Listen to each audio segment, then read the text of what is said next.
Hello, everyone. Thank you for joining us for another episode of the Tip House Insider webinar series, and particularly excited about today's episode.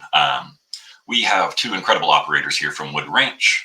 Wood Ranch, for those of you who don't know, is an incredible barbecue and grill located in Southern California, a multi-unit operator who has had some great success over many, many years.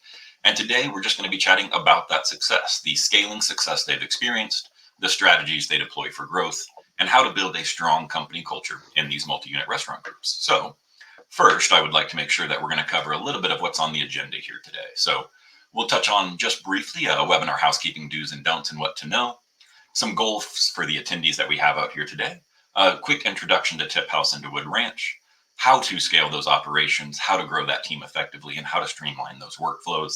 And we do have a Q&A section. And so everyone, I would encourage you to drop questions in the comment section of the webinar here. We will get to those at the very end, but as you see them or as you encounter questions, please let us know. And if they're directed towards one individual, would love to have you call out that individual you'd like to answer it. And to start that chat, if you don't mind throwing in where you're dialing in from or listening in from today. I see a lot of the operators that I know and recognize well, but several that I don't and would love to know where you all are from. So first things first, we'll cover here this webinar housekeeping. There is that live chat and Q&A function, so please feel free to engage with that. Post any questions in there, and we're more than happy to answer those as we get towards the end. If, as business always is, you have something come up and you have to jump for any reason, do not worry about it at all. Feel free to take a call if you need to jump off, whatever it may be, or if you have tech troubles. We are recording this entire webinar, and we will be sharing it immediately following the conclusion of this. And last, but certainly not least, as we do here on all of our webinar series, we will be picking two random winners at the end of this webinar who are attending for $100 gift cards, and we will make that announcement at the end. Now, to introduce myself, for those of you who don't know, my name is Kurt Grogan, and I am the COO of Tip House over here. And more importantly, let's introduce our two guests here. So we've got Jenna and JP, both from Wood Ranch, incredible operators. And Jenna and JP, if you would like to introduce yourselves, please do. Sure. Hey, thank you, Kurt. So happy to be here. Thank you for having us. My name is JP Mouren-Laurens. I am the VP of Finance and the controller here at Wood Ranch. I have 20 years experience in accounting and finance. Last 9 years have been in the restaurant industry, specifically with Wood Ranch. So I have a vast knowledge in a variety of different industries. But a lot of it's coming from the multi-unit organizations, dealing a lot with M&A and consolidations. Before Wood Ranch, I worked as a CPA for a regional CPA firm in accounting, in auditing and tax compliance work. Later as assistant controller for a telecom company. So my experience is heavily focusing on internal controls and business processes.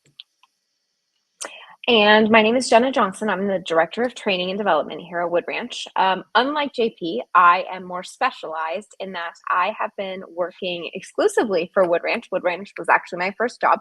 So I've been working for Wood Ranch for the last 18 years, starting in the restaurants as an operator and working my way up to the director level here at the home office. So my perspective is a little bit unique. I take more of the operator operations end user approach when we look at different systems that we're adding to our company.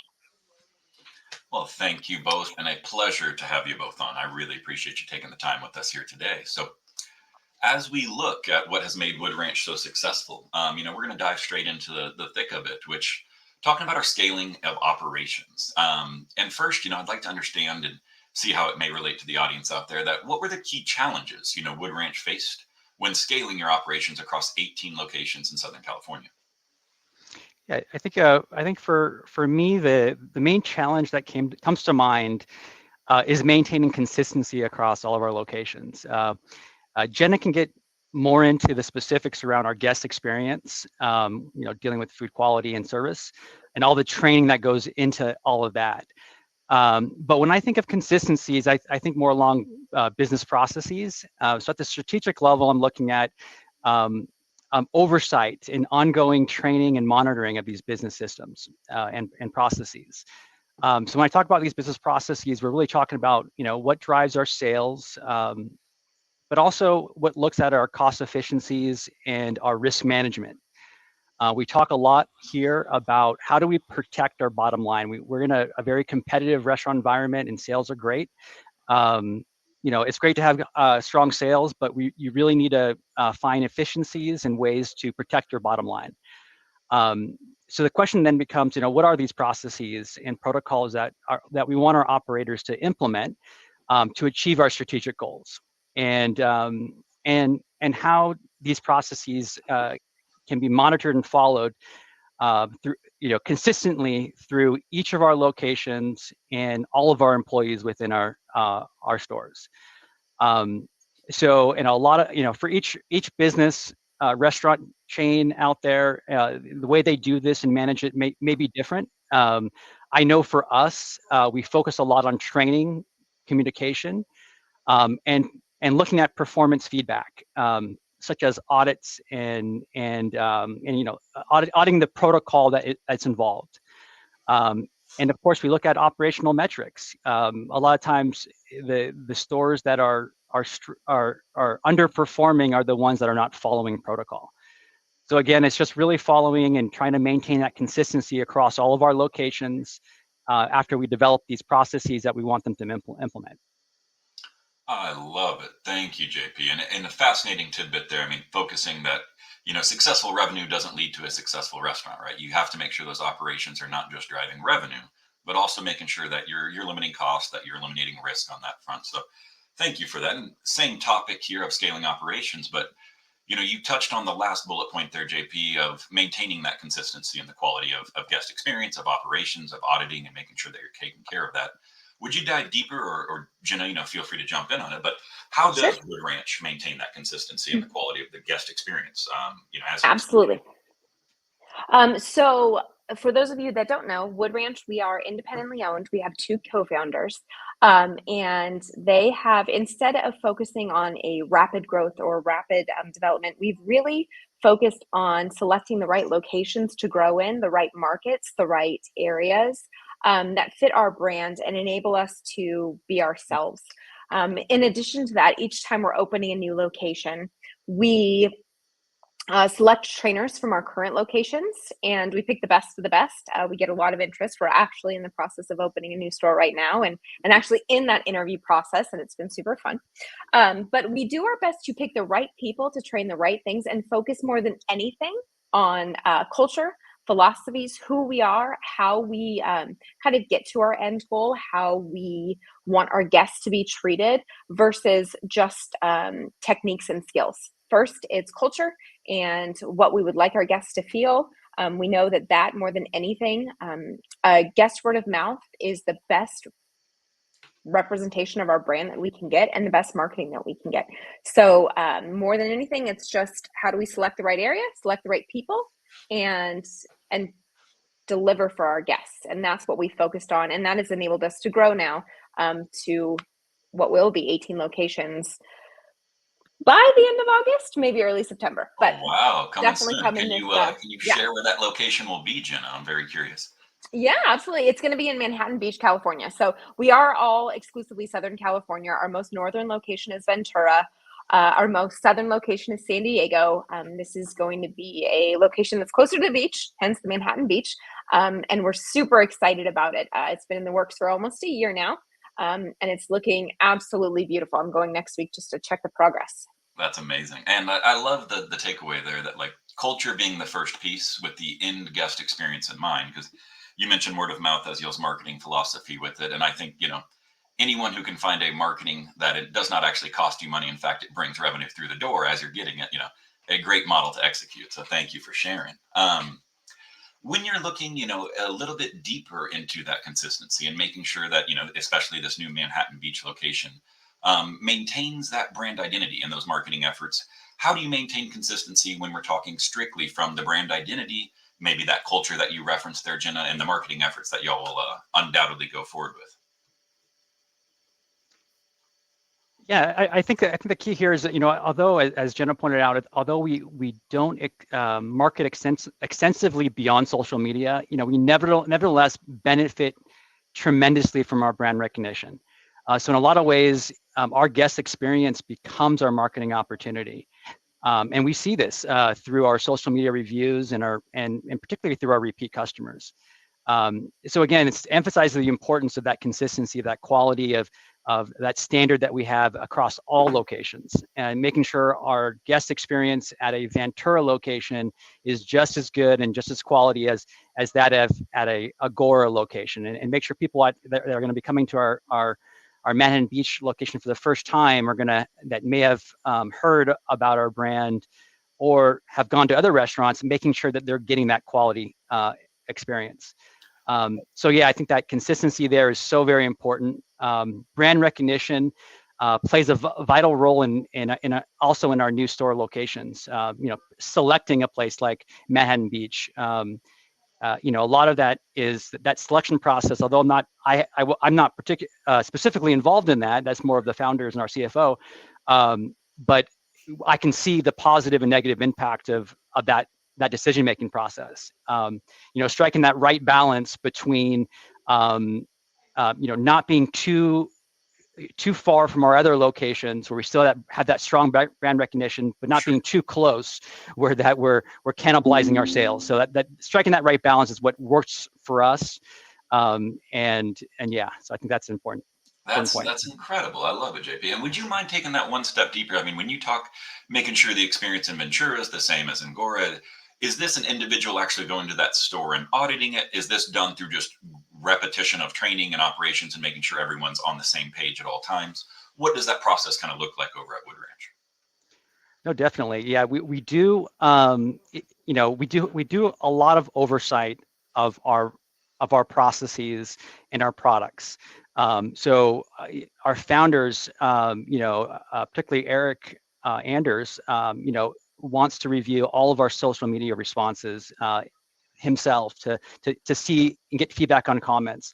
So the oversight that we do, again, it starts at the hiring level, it goes to training, and it's an ongoing process that we do. We manage throughout the year, where we conduct audits in a variety of areas, all the key areas, right? Food and beverage, safety, HR compliance, all these different, and give feedback to our operators in terms of how they're performing on these audits. And I think so it becomes like a good feedback for them to where they have opportunities to improve. I love it. I think that feedback loop is so important, and major props to the founder for still getting into the social media comments. I know that can get to be a dangerous world and time consuming, but that's awesome that he's willing to go to that level and make sure that customer experience is going really well. So jumping into section 2, when we look at growing your teams effectively, this is obviously something you all do exceptionally well and is a core principle of kind of how you believe a restaurant group should be scaled. But could you share some of those insights and strategies, that Wood Ranch used to grow your teams effectively? I mean, what are those actual processes, and are there any tools that you implement to improve team collaboration or hiring, anything during the process? Sure. So actually, within the last about 18 months, we have brought in a new tool for us. Previously, all of our training was conducted on paper, very old school, so to speak. All the tests, all of the evaluations, those processes were all done on paper.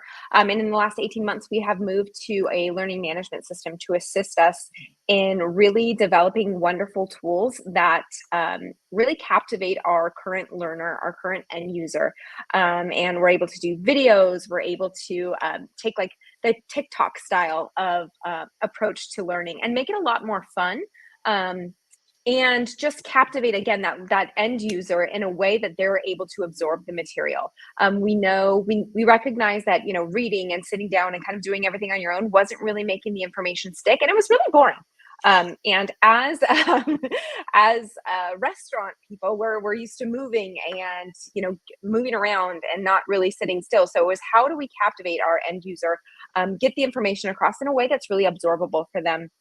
And so our learning management system has been really key for the last, we rolled it out in April of 2023, and we've seen great results. There's also a lot of like chat features. They can message each other. There's recognition features within that our managers are able to kind of globally recognize a team member across the company, and have other people see it and get really excited about it. We also take, when we do get those guest compliments, either from as JP mentioned, that Eric goes through social media. We'll get guest compliments about if a specific team member is named, we'll recognize them from the home office level on our platform. In the same way that sometimes we'll get emails to our home office just, saying this team member was absolutely fantastic.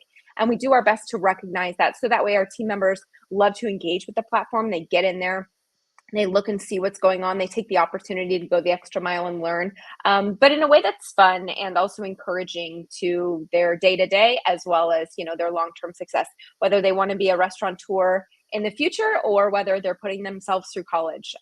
For example, when I started at Wood Ranch, I thought I was just putting myself through college, and now it's been my career. So there you go. I love that. And I love, adapting a learning strategy to how a new generation learns, right? We're always going through generational changes and making sure that it's engaging. It's something that's going to be sticky to the brain. Jenna, if you looked at how much time you think each of these new employees are given or are expected to be in training in a learning phase, what might that be if you had to put an estimate to it? Okay, so our current, I'm going to take our server, for example. Our servers currently do 5 operational training shifts where they're working one-on-one with a trainer. What we have also found is the best tool that we have, although we have all these tools to promote learning and promote information, the best tool that you actually have is your people.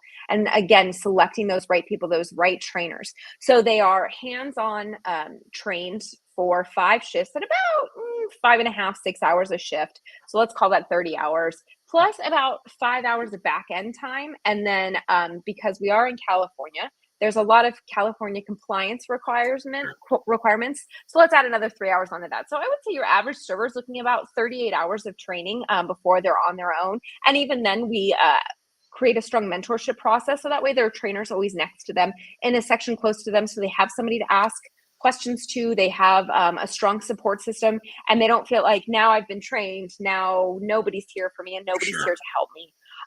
And they're it's enabled to have a continuous learning process to either promote to another position or just to do a great job and maybe further their income and make more tips.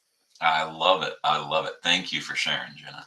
On the same topic here, have you done any changes to your tipping structure as you grow? It's such a hot topic, and I think so many restaurateurs are left kind of in the dark. They understand what they may have used when they were a server back in the day before they opened a restaurant, or managers, but what does that look like, and what does your employee training program look like as it has evolved? Any key lessons that you can share with the rest of the operators here that we have on today?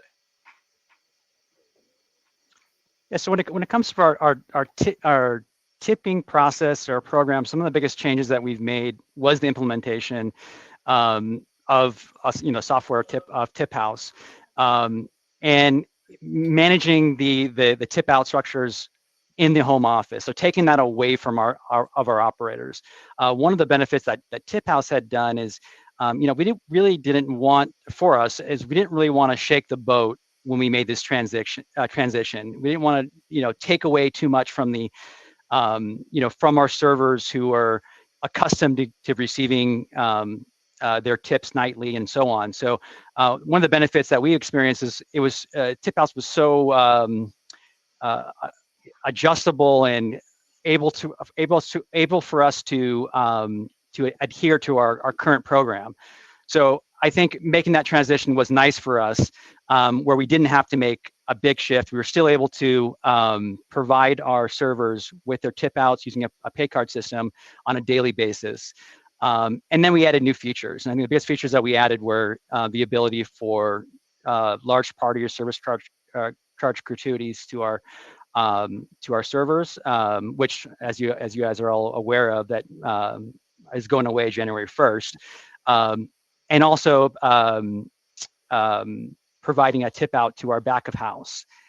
Without the utilization of a tip program, or without the utilization of Tip House, we would not have been able to achieve those ends. So I think those have been a lot of helpful tools that we've been able to leverage Tip House on and augment our tipping process.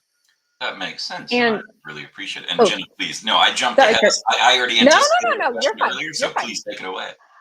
To speak to the employee training, something that we, from a company standpoint, from a philosophical and cultural standpoint, we all have the same goal at the company. From the new team member that I know is being hired right now, probably from Manhattan Beach, to our co-founders, we all have the same goal. And so when we were rolling out the automated tipping system, what was nice was we all understood that we have the same goal. So we took the opportunity to reinforce that we are all one team and we are all working towards the best interests of our guests. So when we highlighted that, bringing in this structure not only made it easier from the standpoint of having a server walk around and hand out money to 5 different buckets of people. Well, now that system is automated. But in addition, a lot of our team members were very actually excited to be bringing in the back of the house team members into this tip pool because they recognize how hard they work. And it was like, it was easier for them to do it.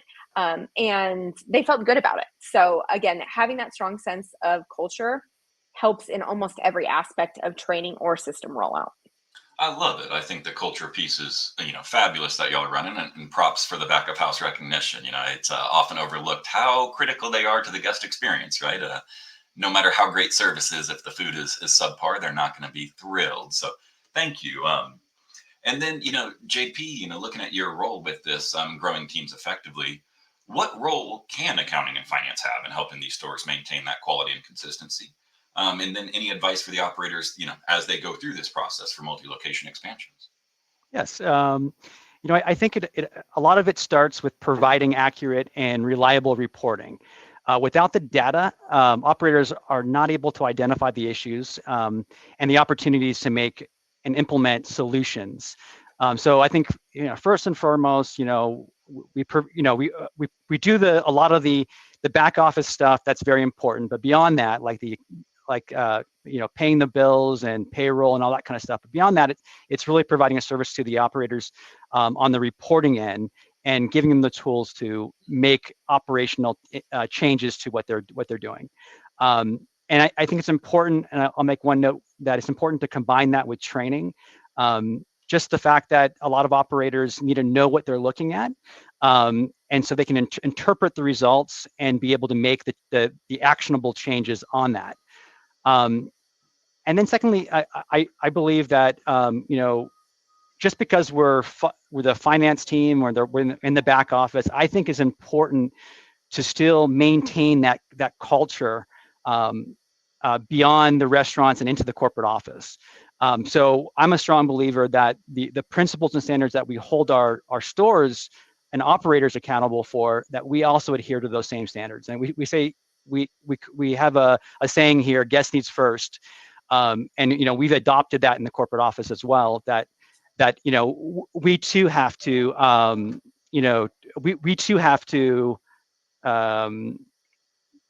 excuse me. We too have to adhere to those standards for the corporate office as well, and that's what's important. I love it. And I think, it's so easy to get lost in a front of house mindset, right? They're engaging with the customer. They're the ones who really need to uphold company culture, but all the way, not only to back of house, but corporate as well, is going to be valuable for many. So as we look into, kind of our final section here of the streamlining of workflows and what that actually looks like. We've mentioned Tip House, we've mentioned a learning management system. What role did technology play enabling Wood Ranch to manage these multi-unit operations, and any other softwares you think that are critical or at least valuable enough for these operators on the call here today to look into? Yes, definitely. I'd argue second behind investing in our people comes investing in our technologies. As mentioned before, scaling a business requires developing these processes that manage these large volumes of transactions and improve efficiencies and also at the same time manage and control compliance risk. So the idea of manual processes as you scale become unsustainable. So you want to eliminate those as much as possible. So investing in technology, the right technology, has always been an important aspect to our growth. For the most part, the ability to integrate systems has been the primary thing we look for. So we want these systems to speak to one another, if it's through an API or FTP site, or just be one system that's able to accommodate all these different functions. So I don't know, exactly, what level of technology a lot of our listeners here are today, but when it comes to technology, for me, you have to have systems. Your POS needs to be integrated with your accounting system, recording sales and inventory management. Tip data is another example here, should be integrated with pay card solutions and payroll. And then vendor invoices should be integrated to your accounting system, and also, should flow through and eliminate all manual data entry. So yeah, I think all this leads to improved data management, and it improves efficiencies. I love it, and I love the idea that it's not any one department. It's as you scale, all of these have opportunity, I guess, to improve and continue to always reanalyze and make sure you're using what's best for your team at the time. So, and looking at the same topic here, can we share any examples of how you were able to optimize those restaurant processes to reduce labor cost or streamline workflows? I mean, really specific here on something I know is on a lot of operators' minds across the country right now, when we look at labor cost and how this workflow goes. Yeah, sure. I think Tip House is a great example here. Tip House, as I mentioned before, offline with you guys, Tip House came at a really critical time for us. We had just began testing our tipping program. I think it was like a few locations, and then we were on the process of deploying it out to other stores. But at that point in time, we were with a different software solution, and we were experiencing a lot of compliance issues and transparency issues. And luckily, Tip House came to us at the right time, and really helped us resolve a lot of these compliance issues, and also helped us realize a lot of our efficiencies. So from the cost saving standpoint, Jenna had mentioned this on this call. Our servers and bartenders checkout, it has saved tremendous amount of time there. And it might not seem a lot on a per checkout basis, but when you factor in, we have over 600 directly tipped employees, and they check out daily. You can see how that cost adds up over time. And then not to mention all the savings that our managers experience from not having to deal with the cash and the cash distribution. So here we find a great opportunity that we've been able to reduce, not only reduce labor costs, but also streamline the system. And so it's been a great partnership there. I love it. Thank you, JP. And I think that's fascinating with it, that scaling really does require you to reanalyze that, even if it's 2 minutes per server per checkout, right? That at a 600 servers going through daily, you're talking 1,200 minutes or 20 hours. Someone check my math in the comment section. I think that's correct. But, as you scale, everything is amplified, right? And we really have to make sure that you're dialed in on all fronts. So I absolutely love it. My favorite personal question here is, it's always something, we've talked about data, we've talked about training, we've talked about all these things, but how do we measure the success of those operational efficiency initiatives? And really, when we boil it down to, what are the key metrics that you all are looking to track and to ensure that you're managing it correctly? Yeah, sure. The primary financial metrics that we look at is controllable operating profits. We call it COP percentage. This is a subset of our operating profit and loss statements that we want the operators to focus in on. So we look at sales and expenses that are actionable, that we feel are controllable by our operators, and we hone in on those. And we use that as a percentage of sale versus we focus on the percentage of sale aspect of it because we're looking at comparability. Not all restaurants are in the same market. And doesn't mean that our highest volume sales locations are necessarily our highest profit locations. So, as a business, we look at profit as our number one goal, right? Protecting the bottom line and our profits there. So I think we focus on controllable operating profits. We budget on that as well. Making it, tying it to bonus and compensation has been a helpful strategy for us. And then I think besides that, some of the metrics we look at, we tend to focus in on our two primary prime costs, like most restaurants do, which is our labor and food. For our labor side, we focus primarily on percentage of sale, but we also look at sales per labor hour. We look at scheduled versus actual variances when it comes to how they are scheduling their hours and how they're actually performing with overtime and all that.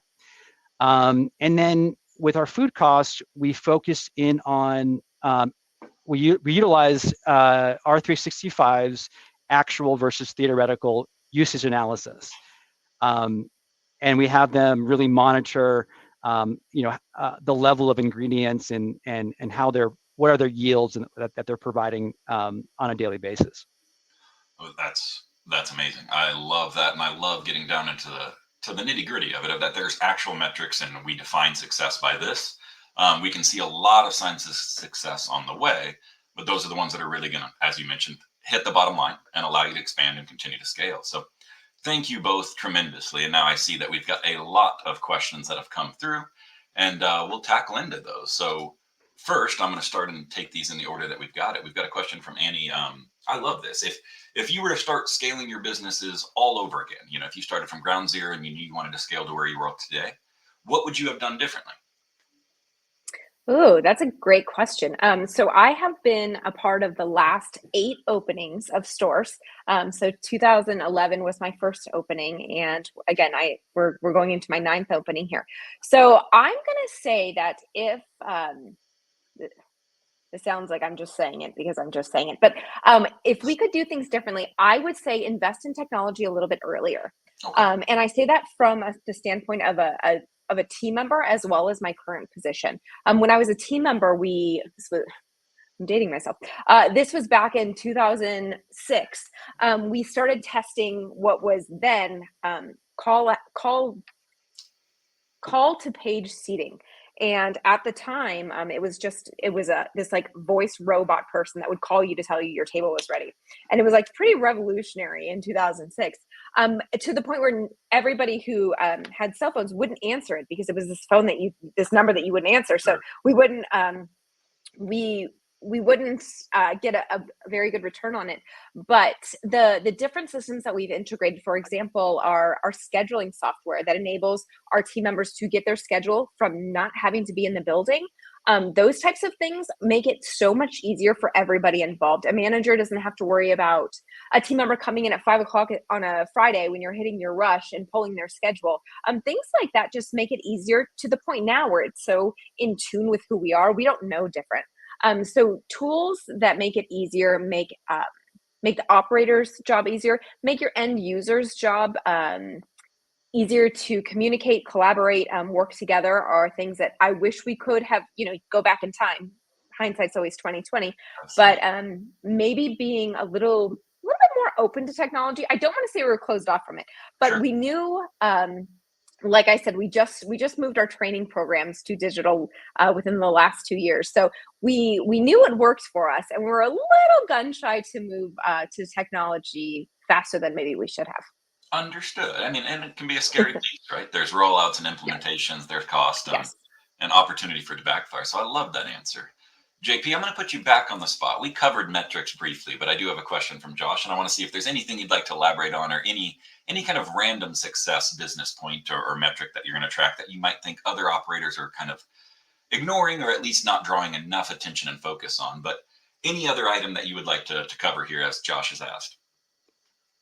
Yeah, I would add, companies, as you grow, I think there needs to be a focus on managing risk. I think managing risk is something that is maybe when you're starting off, you don't think about as much, protecting that bottom line.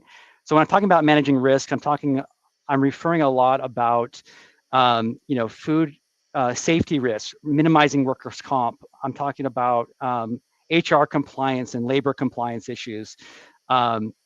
Establishing protocols around those areas become increasingly important.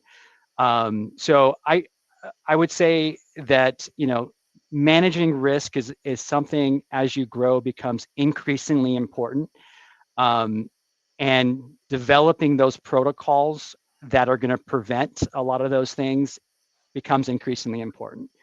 And Yeah, and that's what that's my biggest advice when it comes to this area is never oversee risk compliance, risk management. I love it. I love it. Well, thank you very much. Annie, I see we've got one more piece from you, and I love this question here. So, when we're thinking of repeat customers, and if you don't exist in a place that is strictly tourist based, you better be thinking about repeat customers as a restaurant operator. How do you stay flexible and keep up with the new trends of what customers want, and how do you balance that versus managing the staples that have always been on the restaurant? Yeah, that one's hard, and it's a great question. For us, we have our staples that have been on the menu since 1992, since we opened, and I don't think we'll ever deviate from. From the standpoint of bringing in new trends, we do occasionally do test kitchen menus where we'll put it on a separate menu. Hey, we want to try something fun, festive, and see how our guests take to it, whether it be a cocktail or a food item. And we really elicit feedback from our guests. Is this something that you'd like to see? Sometimes it is. Sometimes we've had. Oh, I'm trying to think of one of the names. We've had some funny things that haven't really landed with our guests, but Sure. Our guests do appreciate us trying. We are our success is really in our ability to turn our first guest into a repeat guest. So we really focus on how do we get those people back in the building and kind of bringing them along the process with us with those new trends and things that they want. Also being open to have those conversations when a guest says, "Oh, do you have something or other? Is that something that you carry?" Sometimes it just becomes we have to be creative with what we do have to meet the needs of a guest. We don't have pasta in our buildings. We can never make you spaghetti. It's just not going to happen. But sometimes we get creative with what we do and what we do have in the building to make you something fun.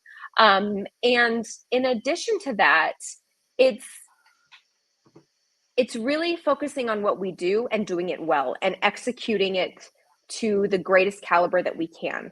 I think our latest barbecue item addition was maybe added 6 years ago. That's our newest item. That was the brisket, and it took months, if not years, to perfect and make sure we were delivering it to the best quality that we could. We are very, very strict with our quality standards. If it's not going to meet our quality standard, we're not going to serve it. So we also know that we feel confident that our guests know we're delivering them the best product. Whether new, old, here or there, but really kind of just staying fun, doing those test kitchen menus, doing some menu development on the side, and listening to what your guests have to say, what they want to hear. But most of the time, we've come to realize that a lot of our guests, they want what we have and they want it done well. They'd rather us focus on delivering the best tri-tip and the best baby back ribs than creating a new product and maybe taking some, focus off of what we do great. That makes sense, and I'll vouch for the tri-tip into the Ventura or Camarillo. Is that the same as y'all's Ventura, just in Ventura County? No, we have our Ventura location and then a Camarillo location. They're about 8 miles apart. But it's a very distinct 8 miles. So. Got it.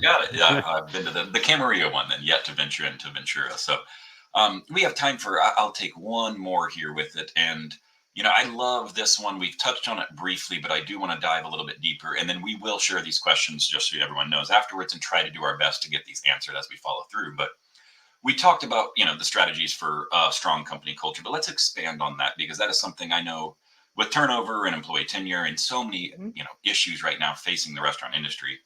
Any tidbits that can be learned, as far as how we're making a stronger company culture, I think will speak to volumes to these groups out there. Sure. So take it away. So company culture is something I recently read a quote. Company culture is how your employees feel on Sunday night. Do they get the Sunday scaries or are they excited to go to work? So for us, as I mentioned earlier, Eric and Ofer are co-founders, as well as the new team members that are being hired from Manhattan Beach. We all have the same goal. So when you all have a very clear, defined goal, it's easy to either say that this is something I support or, this isn't really it for me. And so what we drive more than anything is that company culture. But I would say some key strategies for having a strong company culture is number one, knowing what you want your guests to receive. What does that feel like? What does that look like? And are the leaders you've put in place set up from their perspective? Are they set up to be successful? Do they have a clear understanding of what your vision is? And have we hired the right people to help kind of put that vision into place? If the answer to kind of any of those things is no, you're sort of from what we have seen, and we saw this a lot during COVID. COVID, I feel like, really changed the restaurant industry and who works for us. And we saw team members who had been with us for 15, 20 years decide, hey, I'm going to, pick a different career trajectory, because this is now feeling a little weird and it's unstable because we're restaurants. And so knowing who you are when you have to hire that new 20-30% of your workforce because you've had this loss, ensuring that you have the right leaders in place to drive that message, support that message, embody that message. That's really, you can't go wrong if you have your good leaders in place and they have a clear vision of what you want delivered. I love it. I love it. And I think that's so fabulous. So I lied. I'm going to randomize actually the attendees real quick and we'll select a winner. But I see one more great question that I do want to tackle. We chatted briefly about operational success, customer satisfaction, things of that nature. But the metrics we focused on were business bottom line. Can we talk a little bit about any of the metrics that address customer satisfaction and how you engage with that or how you respond to it? And in the process of you all educating the audience here, I will be randomizing some winners here for us. JP, do you want to take that one or you want me to take that one? Feel free to take that one. Okay, so this is actually a really hard one. This is the metrics for guest satisfaction is tough, because it's not black and white, it's gray all over, and you're working off of opinions. So there is not a clear metric for us on this. We do measure how many guest complaints that we get in, whether it be an injury or a food complaint or just an unhappiness with anything. We do monitor our social media pretty heavily. And we do that not just because, you always have your random guest who's just mad at the world and they're going to leave you a negative review. But more than anything, you want to see just the kind of temperament of what's going on. And we found that when we're not really eliciting feedback, we get the best feedback. We get the most honest feedback. So we, in addition to Yelp and our social media, we also have an open forum on our website where guests or potential guests can message us and let us know, how their experience was or anything like that. So this is not something that we have a solid metric on. We do internal audits and review how service is going. And just kind of over here, we listen into our servers, we listen into their conversation and communication with guests. Are they achieving our service standards? But this is one that I will say for any restaurant, it's hard because there's not usually a clear cut. Years ago, for those of you who are in the restaurant industry, which should be all of you, hopefully, you've probably heard of the mystery guest shopper. We used to do that, and it was, okay, what is this score? And it was very tangible. But then we started seeing weird things happen where that mystery guest shopper would be coming back every month. And it was the same person, and every server knew who that mystery guest shopper was. So we kind of moved away from that because it wasn't really real. But talking to our guests, also one of our big priorities for our management teams is being present on the floor during operational hours, not hiding away in the office. And a lot of the tools that we've leveraged for our operators is to enable them to get out of the office, get on the floor, be where our guests are. You're going to be able to identify a guest who's upset. Now, hopefully it's not about our food. Maybe it's something else. But you can see the look on somebody's face when they get their food if something's right, wrong, or other, or when they're eating it. So it's really taking the temperament of what's going on the shift each day with our guests. And again, hiring the right leaders in place to be able to advocate for your brand and ensure that they're taking steps to identify issues, take care of them, and turn each unhappy or, maybe not great experience. How do we turn it around and make it wonderful? So I know it's not a black or white answer, no, but that's kind of what we're working with here. I love it. And I think, really making sure and trusting your managers to make sure that they are on the floor, they're empowered to make these decisions, to engage with these guests. I think so many guest interactions can actually be solved before they leave the restaurant if you're willing and able, you're out there discovering what the issues are. So thank you both very much. And now the reason I think all the attendees are actually here, of course, is for a $100 gift card here. And I am very excited to announce we have two winners. And if I butcher these names, I do truly apologize. But winner I see is Josh Lutch and Garrett Weidley. I'm definitely butchering that, Garrett. I do apologize. But congratulations to both of you, and thank you both for jumping on with us. Thank you to everyone for jumping on. If there are additional questions, we will do our best to tackle those and get those answers out. We will get this video recording out. And a major thank you to Jenna and JP. I really appreciate y'all jumping on, sharing the knowledge that's made Wood Ranch successful, and you two successful in your careers. So thank you both. Thank you for having us. Absolutely. Everyone take care. Please reach out if you have any questions or if we can answer anything for you. You have the email and the phone number there if we can get in touch and answer any questions for you. But with that, we will wrap the webinar here. And thanks everyone again for jumping in with us.